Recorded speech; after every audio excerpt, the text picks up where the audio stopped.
Walay panalay karong adlaw uban ko ninyo mga tutaog palengke diri sa Toril. Nagbisaya na day ko kay para masabtan gyud sa kadaghanan, nabisaya gyud ang dako. Bitaw lami magud mo istorya ng atuag yung lengguwahe. Kadang mga Tagalog diya pag-practice na mo og Bisaya kay mao gyud ni amo ang lengguwahe. Lisod kay mag-adjust, magsige na mig-adjust. Bitaw okay ra man pud gud og mag-Tagalog pero mas muapo gyud ang mag-Bisaya kay naa man ta diri sa Toril ug naapod ta diri sa Davao. Ang mga tao diri Bisaya kayo. Murag ni dako-dako na jud nahong naong no ug panahon na siguro jud para magpagamay ta. Unsa kahaan nyo atong buhaton ani comment down below daw para magamay ta. Alright. Mamalit na lang ta diretso og sinugbang isda kay luto na daan og dili na nato lutoon pa. Mao day ni ang public market diri sa Toril. Every night diri na ay mga tinda diri hangtod alas 10 sa gabi. Ug palitan po day nako og manok ang akong anak na si Marcos kay mao na yang request. Ang sunod na kong paliton ani kay prutas, ang mangga.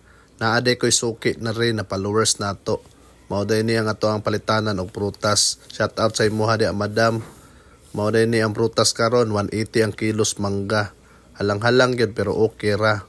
Midya ra gud atong gipalit gud at least naatay gipalit. So dirin dapita nagpasalamat ta sa mga viewers nato kay padayon sa pagtan-aw ani ang video. Kung bag-o pa ka sa ato ang Facebook, palihog kog follow, like og share. Naaday tay mga dula na incoming ug ginbitahan pud ta og mga basketball league. Daghang kay salamat ay nakita na gid nila nga ato ang mga highlights ug magpadayon na tas kinabuhi nato ug magpadayon na putas pagbuhag magbuhat og highlights.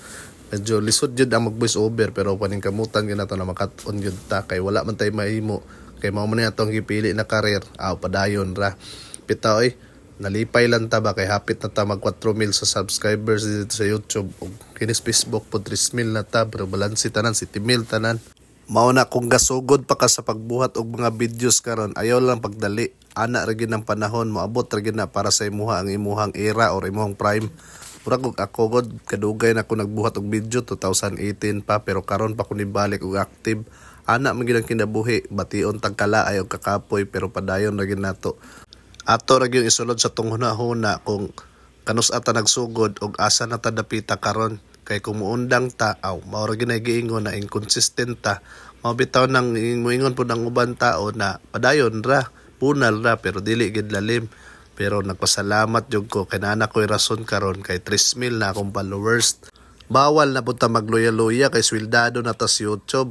Kining atong Facebook na nagud tay income pero ginagmay pa. Basi pohon kaloy-an taan ni atong mga gipangbuhat matik ra mangking hatagon mabuda sa to isig ka tao. Ayaw kabalaka kung nagtan-aw kanina video, daghang kay salamat sa pagtan-aw no. Og basig pohon magkaistoryahanay ta, malingaw jud kag tabi kay mao man atong pinakaganahan kana magtabi.